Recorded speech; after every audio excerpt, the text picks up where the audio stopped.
She was 22 and homeless. No family, no plan, just $217 folded into the inside pocket of a coat she had worn for 2 winters straight.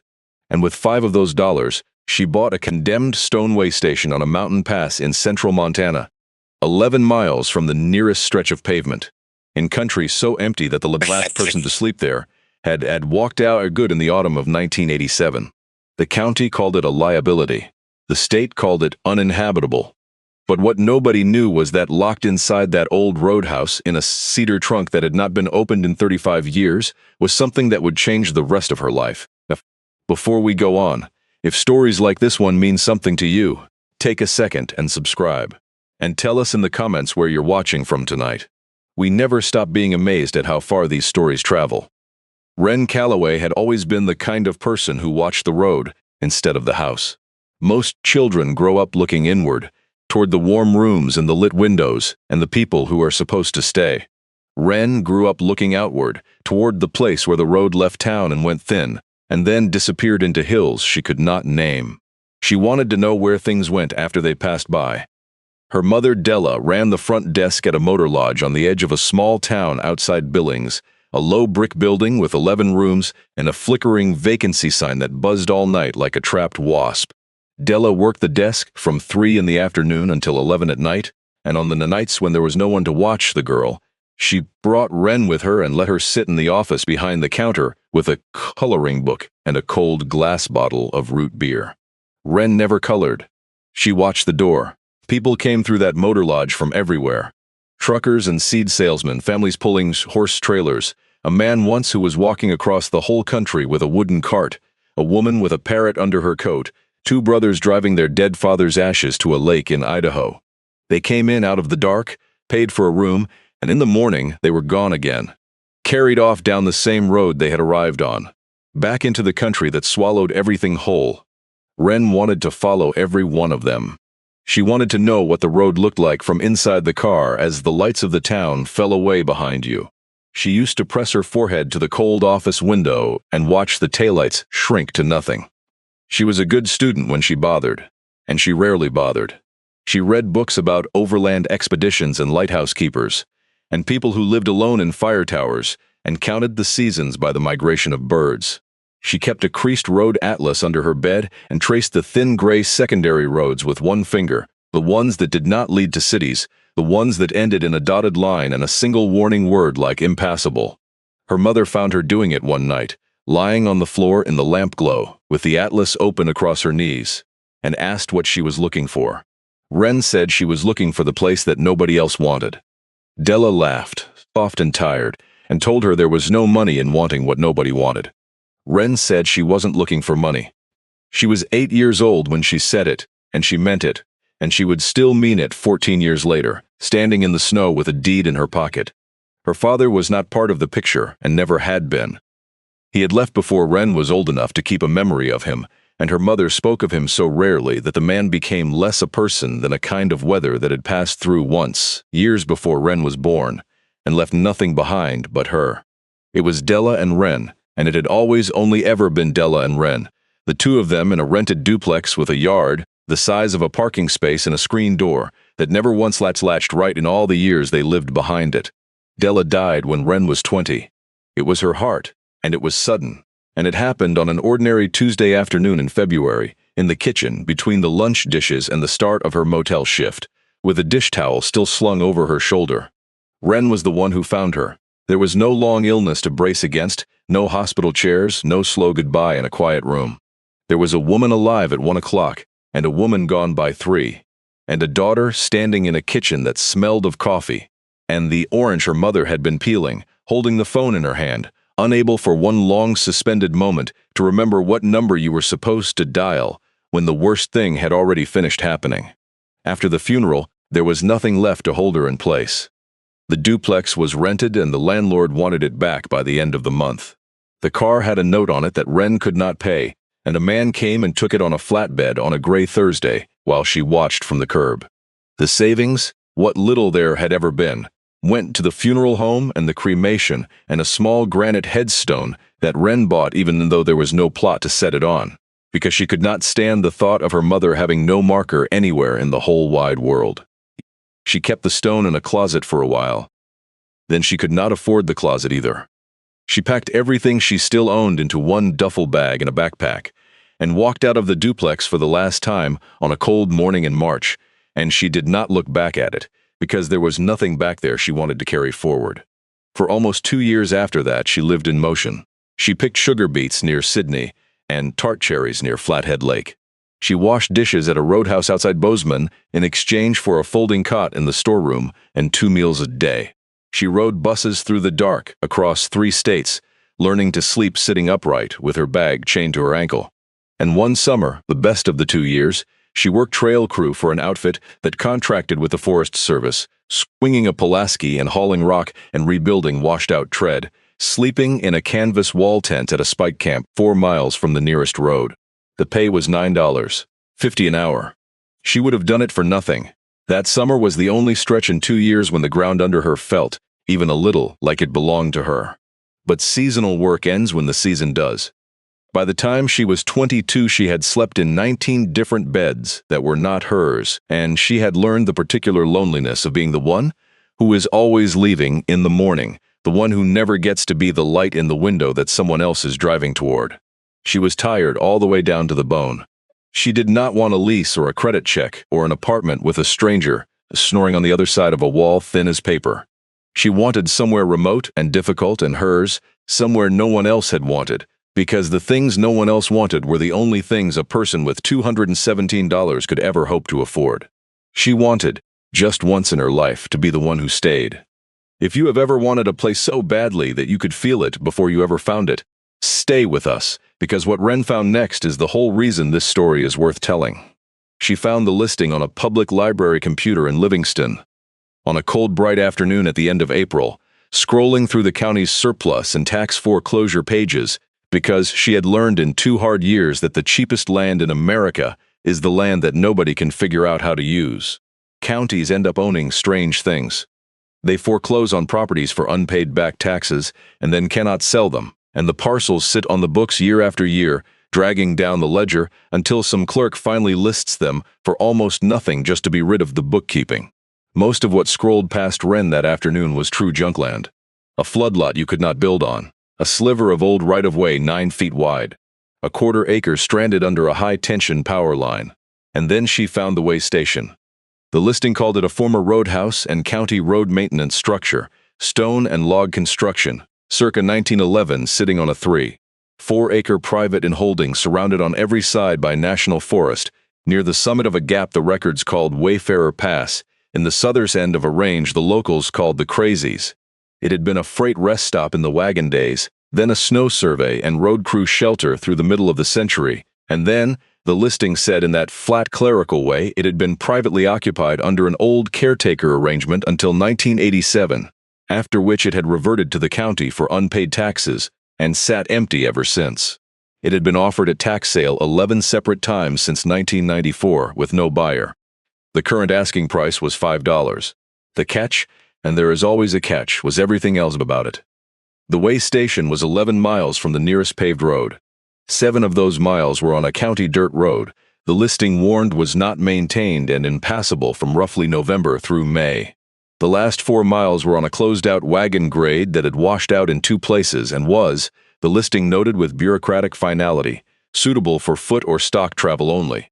There was no power and no line within 14 miles to bring it from. There was no certified well, there was no septic, no telephone, no road service, no mail. The structure was condemned. The county would sell it strictly as is, with no warranty of any kind, to anyone foolish enough to put their name on the paper. Ren read the listing 4 times through. Then she pulled up the topographic quadrangle for the area and found the parcel. A small private square stranded in a wide green sea of national forest, and she traced the old wagon grade up to the pass with 1 finger, the exact same way she had traced gray roads in her atlas as a girl on the floor of a rented kitchen. She measured the distance.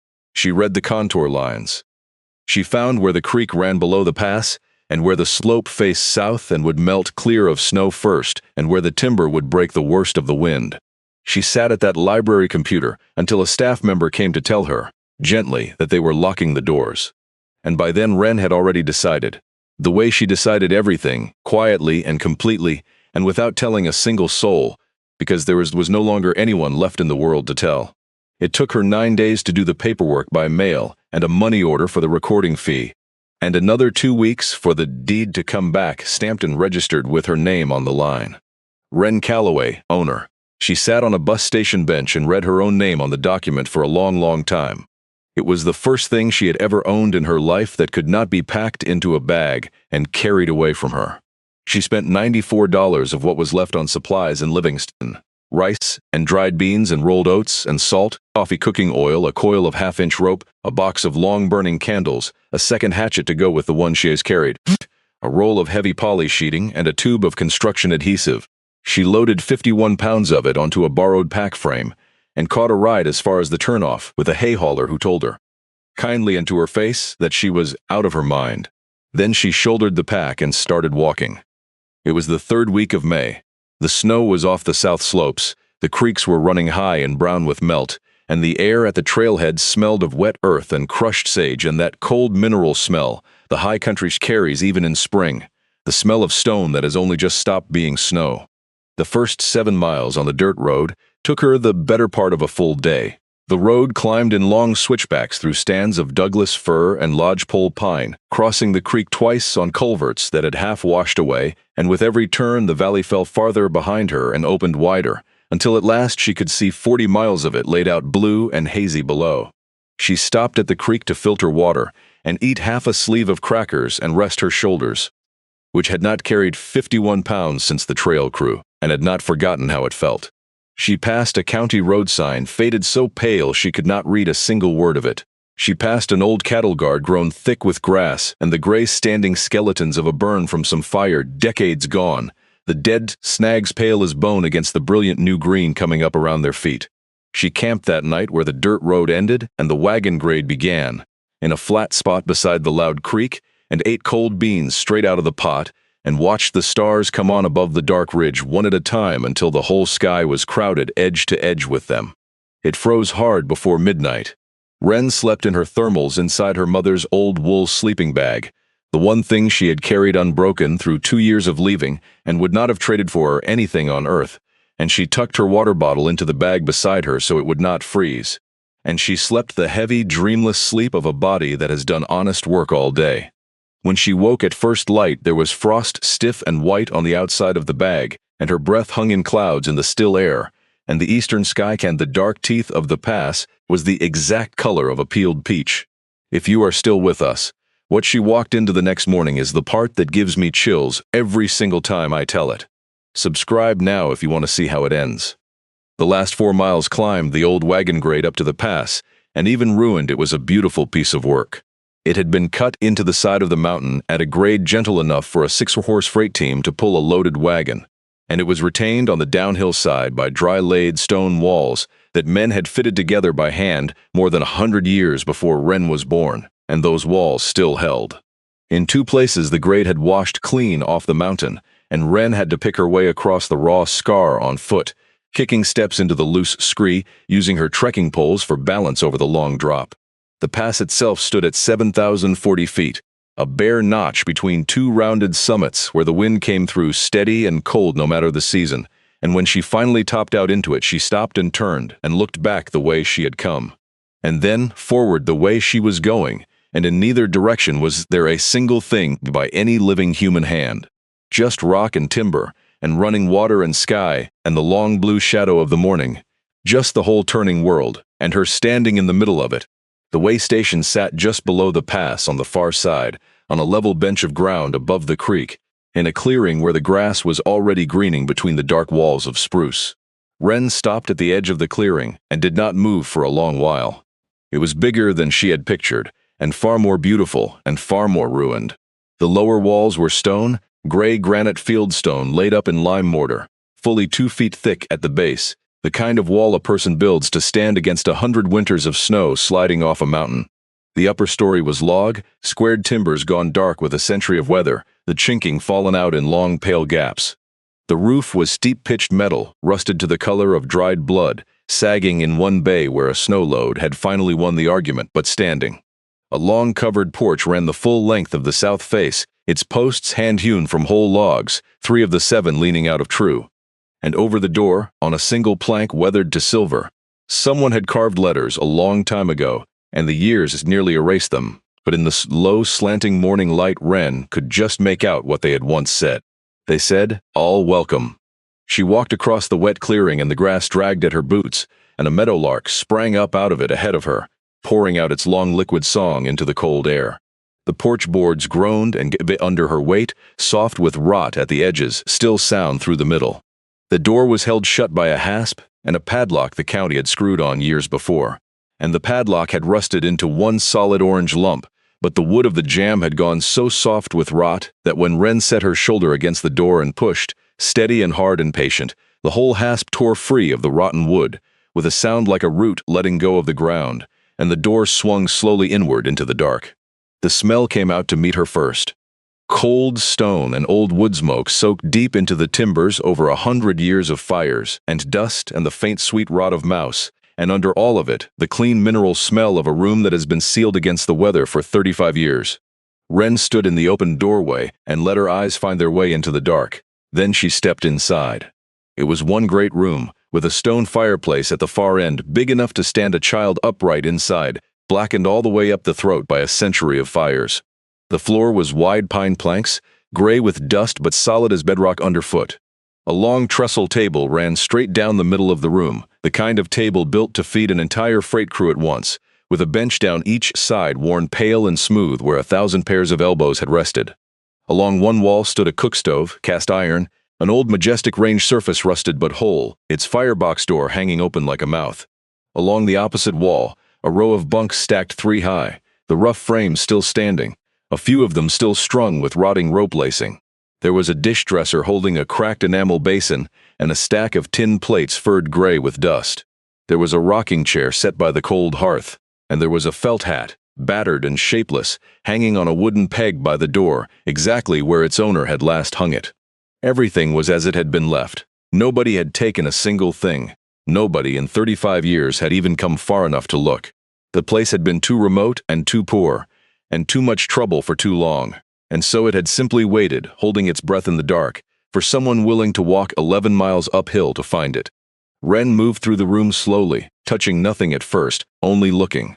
On the mantel over the great fireplace stood a row of small objects, the kind of private museum a person assembles across a long life in one place. A worn horseshoe, a bent railroad spike, a child's single shoe worn through at the toe, a brass marching compass with the glass cracked across. A photograph faded almost to white of a young man in an army uniform, smiling at someone the camera could not see. A glass jar of mismatched buttons. And at the very end of the mantel, a small leather-bound book swollen thick with old damp, the word ledger stamped into the cover in gold gone gray with age. She did not open it yet. She would, but not that day. That first night, Wren did not light a fire in the great hearth, though there was split wood enoughs stacked in the back wall to burn warm for a month. She did not feel, yet, that she had earned the right to.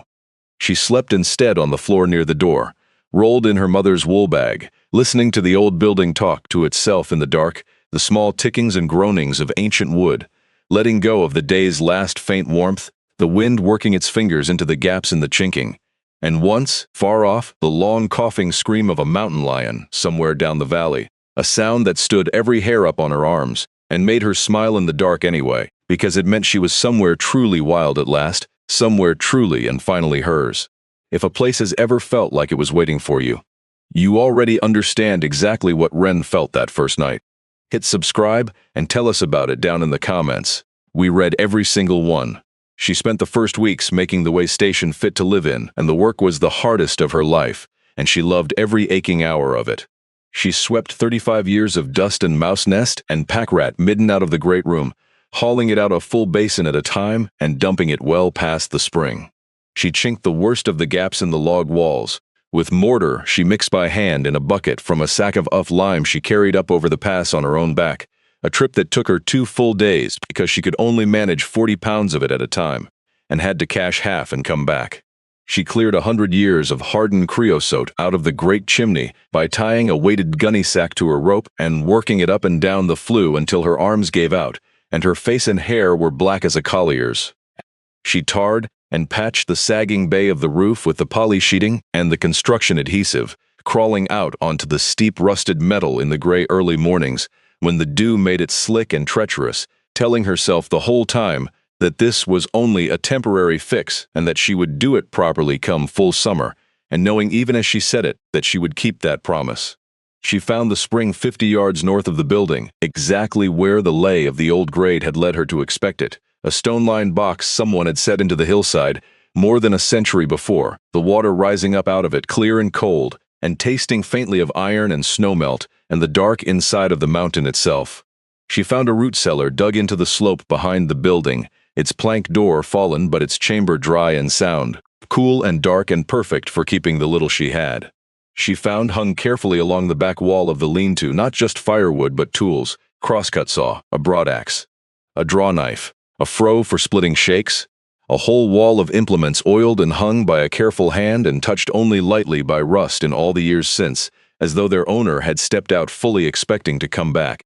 She found a kitchen garden long gone to wild grass, its split rail, fence collapsed flat, and when she knelt and pulled the grass, she uncovered rhubarb and horseradish and a knot of small old onions still faithfully coming up after 35 untended summers.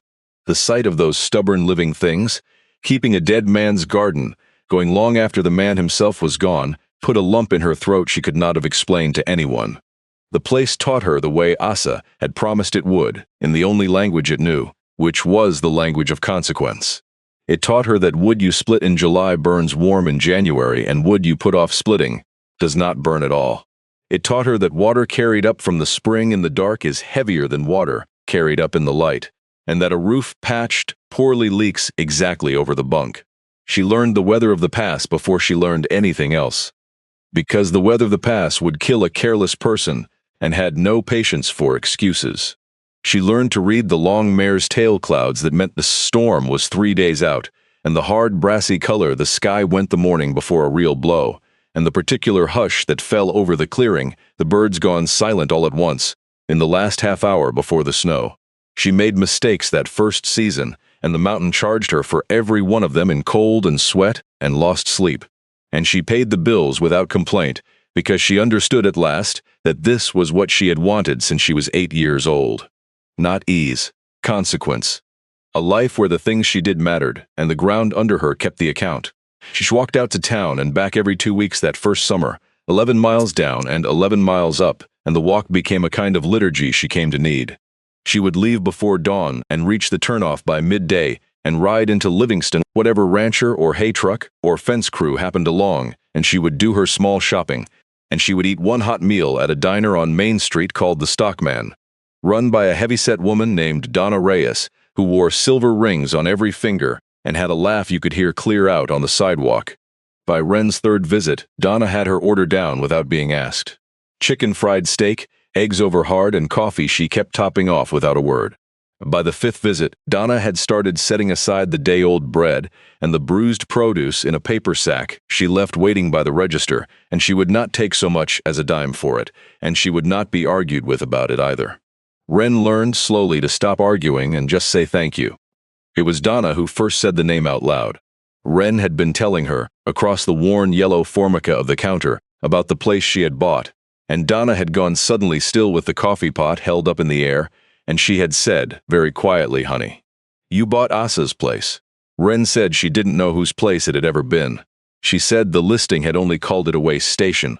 Donna set the pot down on the burner. "It's a Hartwell," she said. "Lord above, there's a name I haven't spoken in 30 years. And she looked at Wren a long moment, and something in her broad weathered face shifted and softened and opened, and she walked over and turned the door sign from open to close list, even though it was the dead middle of the afternoon, and she poured 2 fresh cups and sat herself down across from Wren in the corner booth, and she said, "Sit!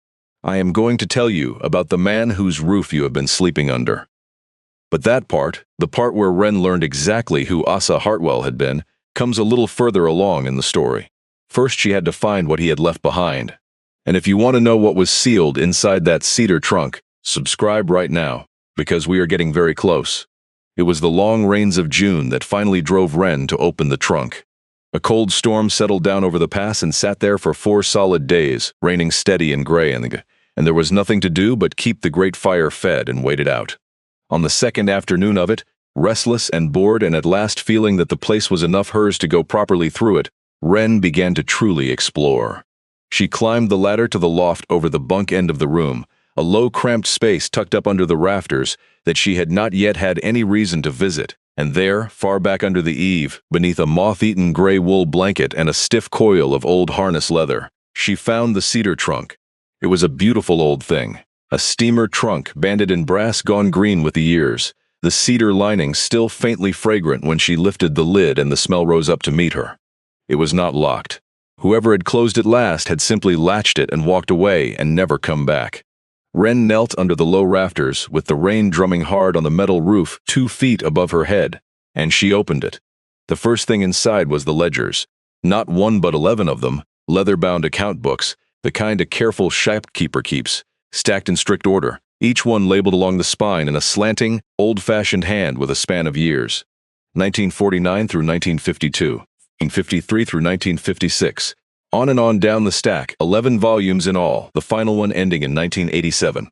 Wren lifted the top book out and opened it across her knees, expecting accounts, sums, columns of money owed and money paid. That was not what it was at all. It was a guest book. It was 38 years of every living soul who had crossed over Wayfarer Pass and stopped at the way station, written down faithfully by hand. The date they came, their name when they offered one, where they had come from and where they were bound. And a line about them, sometimes only 3 or 4 words, sometimes half a page, about who they were and what it was they had needed. A sheep camp tender named Vasquez snowed in for 3 days in November of 1951, given the south bunk and fed hot and sent on with a sack of jerky. A young couple eloping over the pass to find in White Sulphur Springs in the spring of 1958, married, in the eyes of God in that very room with Asa standing as their only witness, given the loft for the night and a jar of huckleberry preserves as a wedding gift. A traveling drummer whose Model A had thrown a connecting rod on the grade kept 11 days while the part came up by freight from Billings, who had no money to pay and so repaired the cook stove instead. And Wren felt the cold go straight down her spine when she understood that it was that very stove, that exact repaired stove, that she had been cooking her beans and boiling her coffee on every single day since spring. She read until the gray daylight failed, and then she lit a candle and read on by its small, steady flame. There were hundreds of them. Across the 11 volumes there were thousands. Hunters and herders and runaways and government surveyors. A country doctor riding hard to a ranch where a child was burning up with fever. A woman walking away from a husband in the winter of 1959 who stayed 2 weeks and left in the early spring with her chin up. A war veteran who came back twice a year for 10 years straight and slept in the loft and spoke to almost no one and was always, every time, welcome. And beside nearly none of them was there any mention of money taken. And, where money appeared in the book at all, it was always Asa giving it and never once receiving it. $1 pressed into a man's hand so he could buy himself a real meal down in town. $2 to a half-grown boy walking home from a logging camp that had cheated him of his pay. The same handful of words came back again and again all through the slanting hand, like a refrain, like the chorus of a hymn. Sent on warm, sent on fed, sent on with what he needed. Beneath the stacked ledgers, wrapped carefully in oilcloth, were the letters. Hundreds of them, tied off in bundles with butcher's string, and Wren understood as she untied the first bundle that these were the other half of it. These were the answers. These were the letters that people had sent back. Thank you letters, mostly, in every hand from elegant flowing copperplate to the painful block printing of someone who had barely learned to write at all, postmarked from every corner of the country and a few from clear overseas. A man writing from Oregon in 1963 to say that he had named his firstborn son Asa. A woman writing in the winter of 1971 to say that the single night she had spent at the way station, the night she had come over the pass running from something she did not name, had been the night she decided not to die after all, and that she was writing now 8 years on, from a warm kitchen of her own, with a family of her own around her, alive. Wren read that one letter 3 times through in the candlelight. Then she set it down very carefully on the cedar floor of the loft, and she pressed the heels of both hands hard against her eyes. And she sat there a long while in the dark, with the rain coming down, because there are some things a person has to set down before they can pick anything else up. And at the very bottom of the trunk, underneath the ledgers and underneath the bundled letters, there were two last things. The first was a flat tin biscuit box, surprisingly heavy, and when Wren worked the lid off, she found money inside it.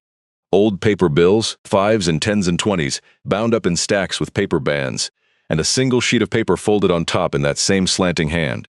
The bills came to $26,140. The note on top read, "This is not mine. It belongs to the door. Whoever keeps the door open, keep this for the keeping of it." Coffee and lamp oil and mortar all cost money, even when welcome itself is free. The second thing was a letter folder, and inside the folder was a letter, typed on the letterhead of a lawyer down in big timber, dated the 9th of October, 1987, and clipped behind it a single stiff page that bore the embossed seal of the county and the inked stamp of the recorder's office. Wren read the lawyer's letter through first, and then she read the recorded page, and then she read both of them again to be certain she had understood, and, when she was certain, she went very still under the low rafters, because she understood that Asa Hartwell, a man who had owned almost nothing and given away nearly everything, had left behind one last thing, and that it was the exact one thing that would, decades later and from beyond the grave, save this place from the only kind of people who would ever try to take it. But before any of that, there was the letter Asa had written to whoever came next. It was the last thing folded into the folder, in his own slanting hand, and Wren read it by candlelight that night with the rain still falling hard on the roof, and this is what it said. To whoever finds this and decides to stay. My name is Asa Hartwell. I came over this pass in the fall of 1949 with everything I owned loaded on one horse, looking for a place where a man who had seen the war could be quiet, and I found this old roadhouse standing empty on its bench above the creek, and I stayed 38 years. I did not own much of it at the start. The county let me live here as caretaker in trade for keeping the road open, and the snow stakes set every fall, and over the long years they sold me the parcel for the back taxes that were owed on it. And so in time it became mine, though I will tell you honestly I never once felt that it truly was. A place like this does not belong to a man. A man belongs to it for a while, and then he hands it on to the next one. I want to tell you the one single thing I learned in 38 years on this pass, because it is the only thing I am truly sure of. And it is this: everyone is traveling. Every soul that ever came through that door was on their way from one hard thing toward another hard thing. And nearly every one of them was carrying more than you could see on them. And the only thing any of us could ever really do for another was to keep the door open and the kettle hot and ask nothing at all in return. That is the whole of it. That is everything I know after a lifetime up here. The world is forever full of people telling you to look after your own and let the rest fend for themselves. I am telling you the exact opposite, and I have earned the right to tell you. Look after the stranger, because there is no such thing as a stranger. There is only a person whose name you have not yet written down in the book.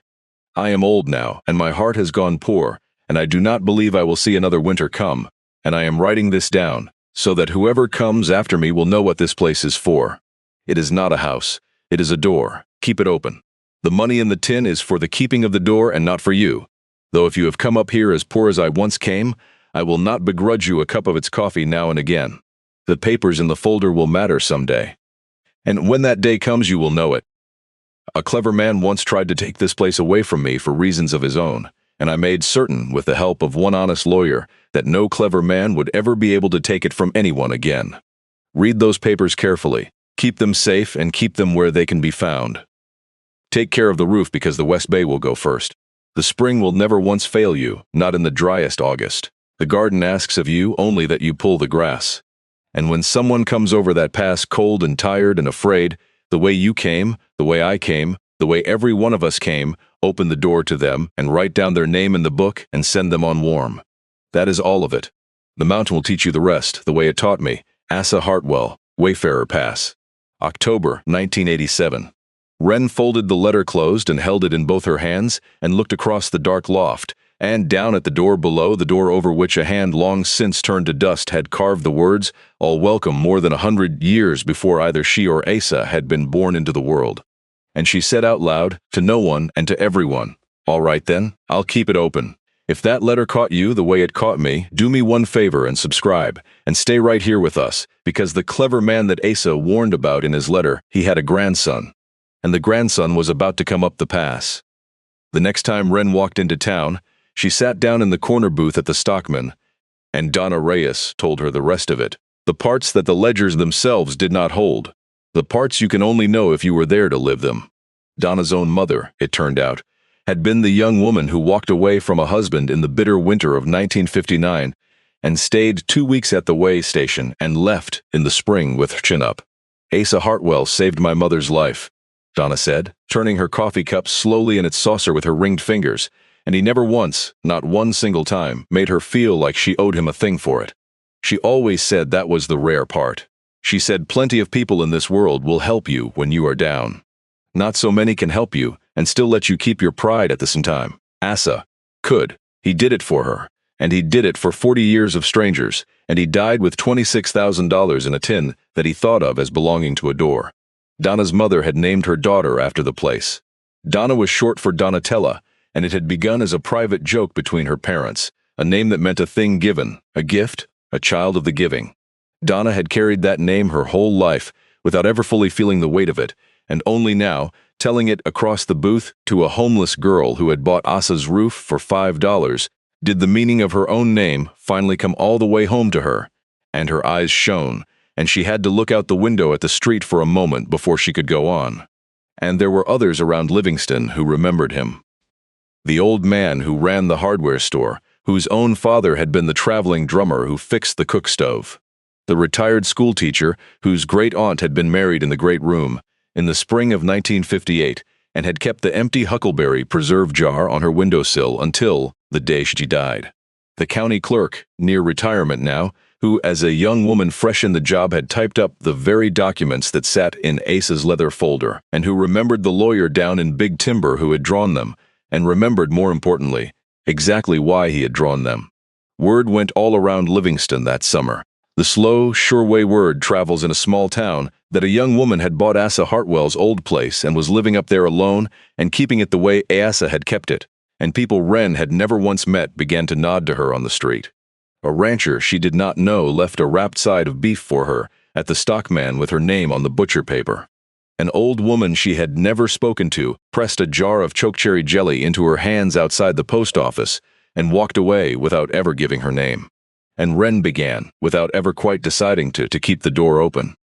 It started with a pair of thru-hikers who came over the pass in the second week of July, footsore and out of water, and squinting at the strange stone building like a mirage, and Wren filled their bottles at the cold springs and sat them down at the great trestle table and fed them lunch, and would not take their money, and watched them go on down the grade, lighter than they had come up it.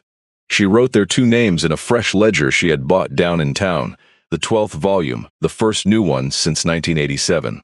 Then there was a backcountry hunting guide, scouting elk in the high meadows in August. Then a Forest Service trail crew that adopted the way station at the Zbs for a hard week of tread work and left her a new axe head in thanks when they pulled out. Then a solo rider on a sure-footed mule who had heard, somehow, all the way down in Wyoming, that there was a place on a pass-up in the Crazies where a person could get a hot meal and a dry bunk, and nobody would ask them for one thing in return. Wren wrote every one of them down in the 12th book. Sent on fed, and she found, to her own quiet astonishment, that the loneliest person she had ever been in her whole life was somehow becoming a person that other people came up a mountain to find. If you have ever been on the receiving end of that kind of kindness, the kind that lets you keep your pride, tell us about it in the comments below. And if you have not yet subscribed, this is the moment, because here is exactly where it turns. The man came up the pass on a 4-wheeler in the second week of September, and that single fact told Wren everything she needed to know about him before he ever opened his mouth, because the old wagon grade was washed out in 2 places, and no machine could cross it, and so he had been forced to abandon the 4-wheeler below the second washout and walk the last half-mile on foot. He arrived in the clearing red-faced and breathing hard and furious about it. Dressed in pressed slacks and clean leather shoes built for a carpeted office and not for a mountain. His name was Garrett Voss, and he handed Wren a heavy cream business card that said he was the director of acquisitions for a company called Summit Vista Holdings, and he looked at the old stoneless way station the exact way a man looks at a problem he has been sent to solve. He was polite at first, in the smooth, practiced way of men who have learned somewhere along the line that politeness is only another tool. He told her that Summit Vista was developing a private backcountry retreat down on the forest land below the pass, a luxury operation, hand-built cabins, and a lodge and helicopter access, the kind of place where men like the ones he worked for paid $10,000 a week to feel for a few days as though they were roughing it.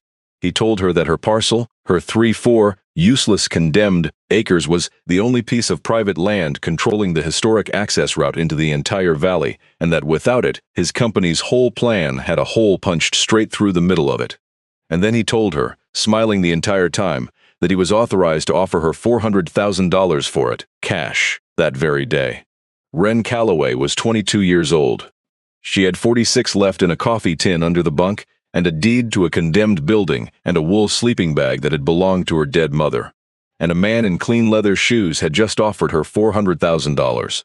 She stood on the porch beneath the silvered plank that read "All Welcome," and she heard her own voice say, very quietly, "No." Voss's smile did not move, but his eyes did.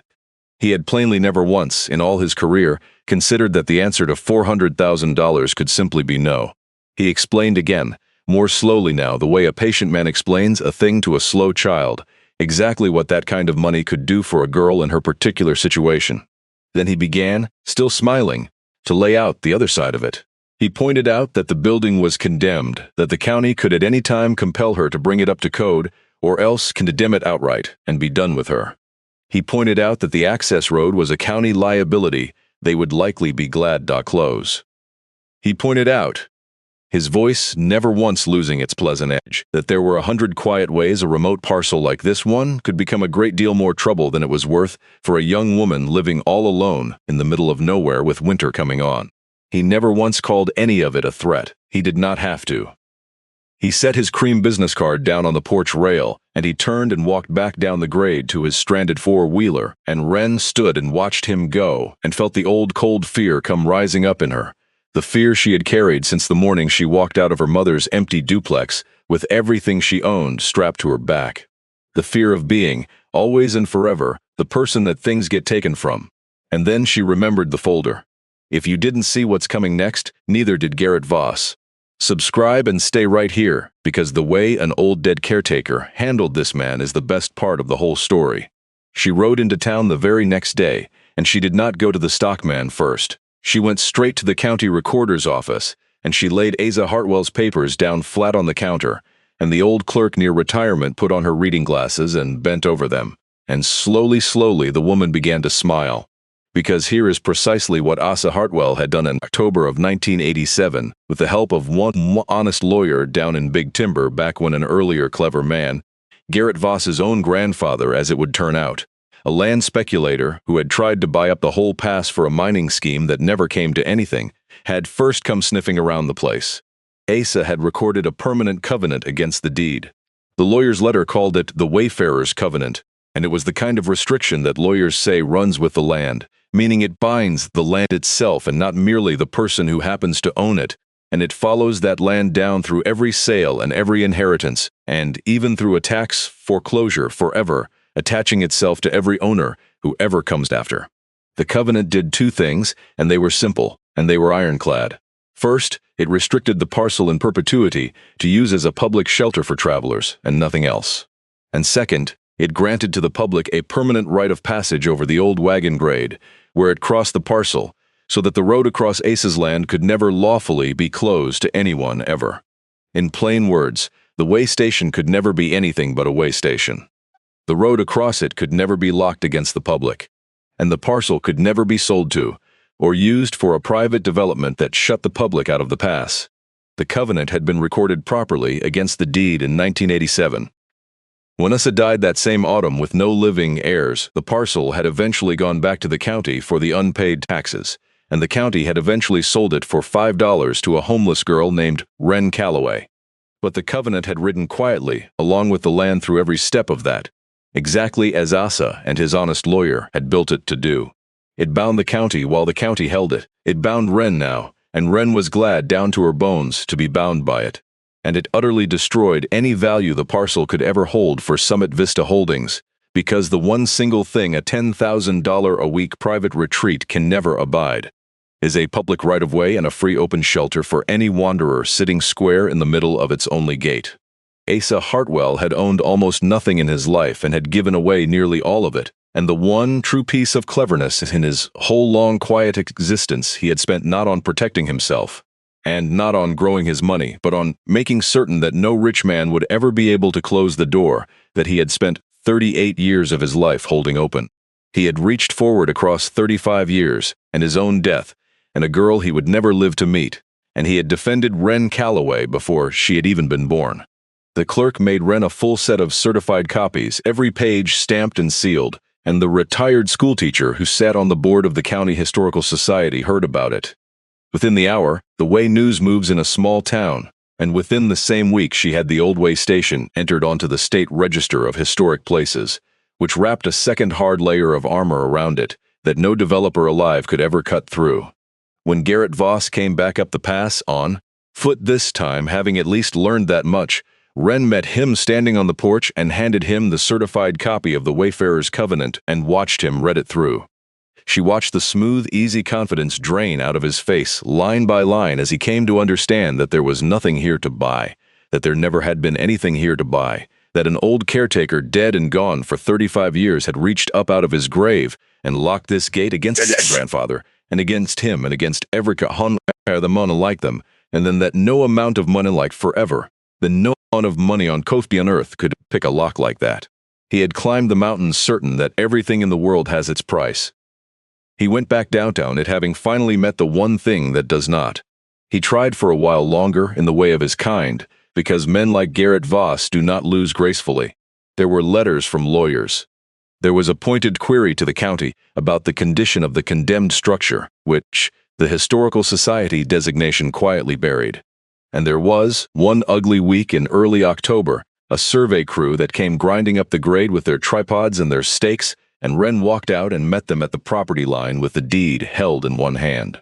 The survey foreman looked for a long moment at the carved silver sign over the door, and then at the young woman standing alone beneath it with her chin up, and something moved across his weathered face. Something like shame, or like memory, or like the particular recognition that comes over an honest at the moment he is about to do a small dishonest thing for money and is suddenly handed a reason not to. He looked at his crew. Then he told them to fold up the tripods, and they went back down the mountain, and they did not come up it again. Summit Vista built its retreat somewhere else in the end, in some other valley on some other family's gate. Wren never once laid eyes on Garrett Voss again. She kept his cream business card, though, tucked into the back cover of the 12th ledger, as a small reminder of the exact kind of person that Asa's covenant had been so carefully written to defeat. A person who had always known the price of every single thing and the value of nothing at all. She stayed. Of course she stayed.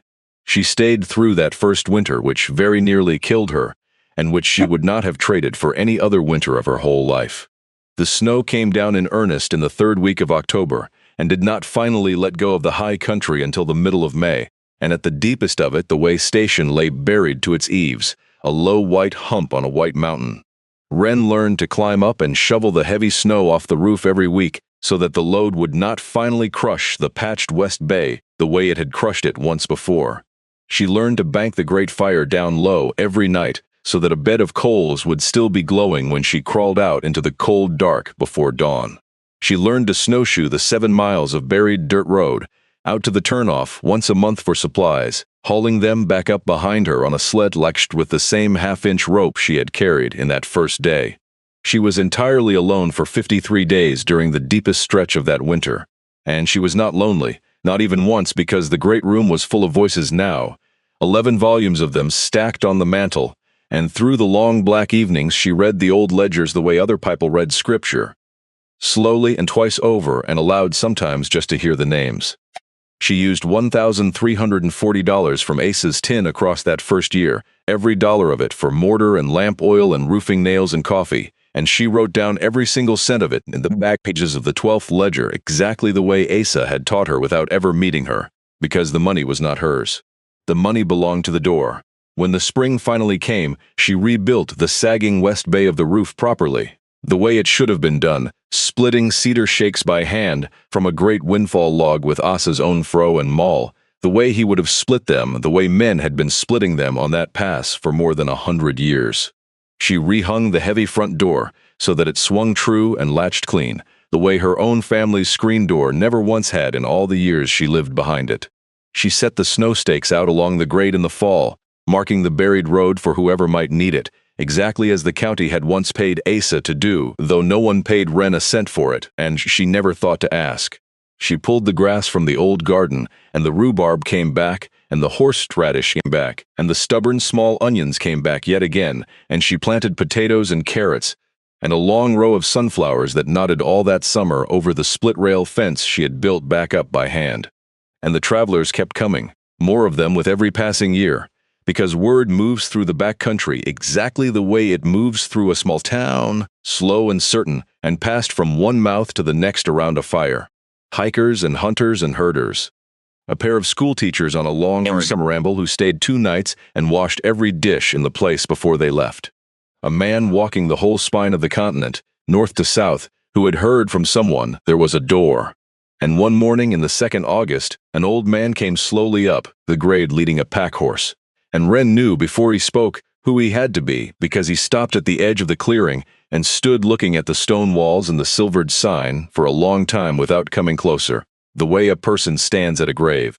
His name was Ezra, and he was 81 years old, and the last time he had stood in that clearing he had been a boy of 14, walking home from a logging camp that had cheated him of his summer's pay, and a man named Asa Hartwell had taken him in for the night and fed him and pressed $2 into his hand in the morning and sent him on. Ezra had spent 67 years meaning to come back and say thank you, and had let the years run out the way people do, and now Asa was gone and could not hear it.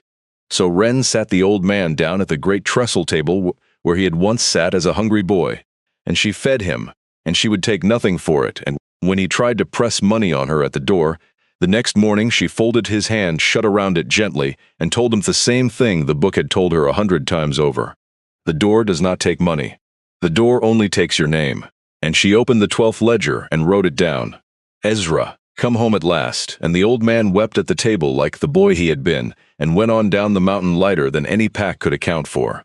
And one cold evening late in September, a woman who came over the pass at dusk with her face streaked and her shoulders shaking, who would not say where she had come from and would not say what she was running from, and whom Wren simply fed at the great table and bedded down in the warm loft, and asked not one single question of. The woman left at first light with her chin a little higher than it had been the night before. And Wren wrote her down in the 12th ledger, and beside the name, in a slanting hand she had not even known she was learning all this time, she wrote 3 words. Sent on warm. She thought often, in the quiet, about Asa Hartwell, about the man whose roof she slept beneath, who had come over that same pass in 1949 with everything he owned loaded on the back of a single horse, looking only to be left alone and quiet, and who had ended up keeping a door open for 38 years. And then somehow, for 35 more years from beyond the grave. She thought about how he had owned almost nothing in his life, and yet had protected the one thing he truly loved more fiercely and more cleverly than any rich man had ever protected a fortune.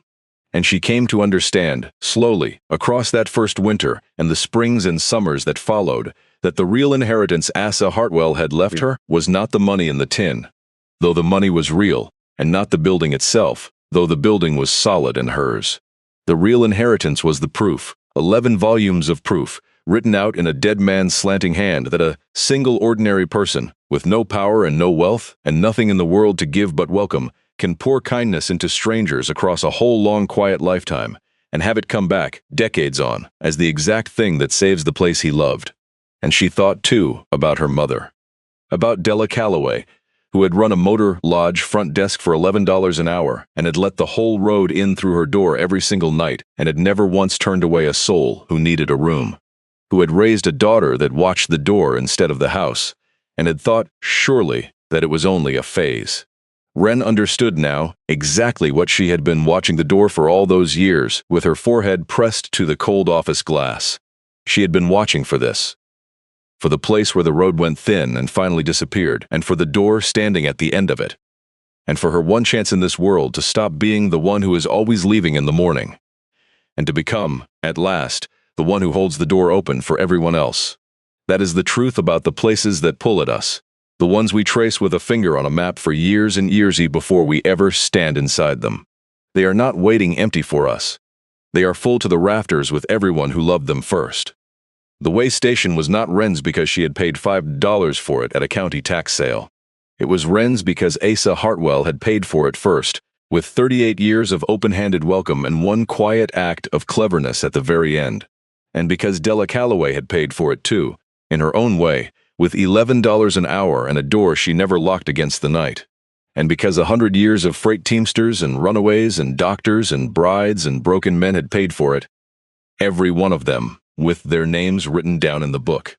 Kindness does not vanish from the world when the person who gave it is gone. It goes down into the walls and into the ledgers and into the letters carved over the door, and it waits there, patient for as long as it has to.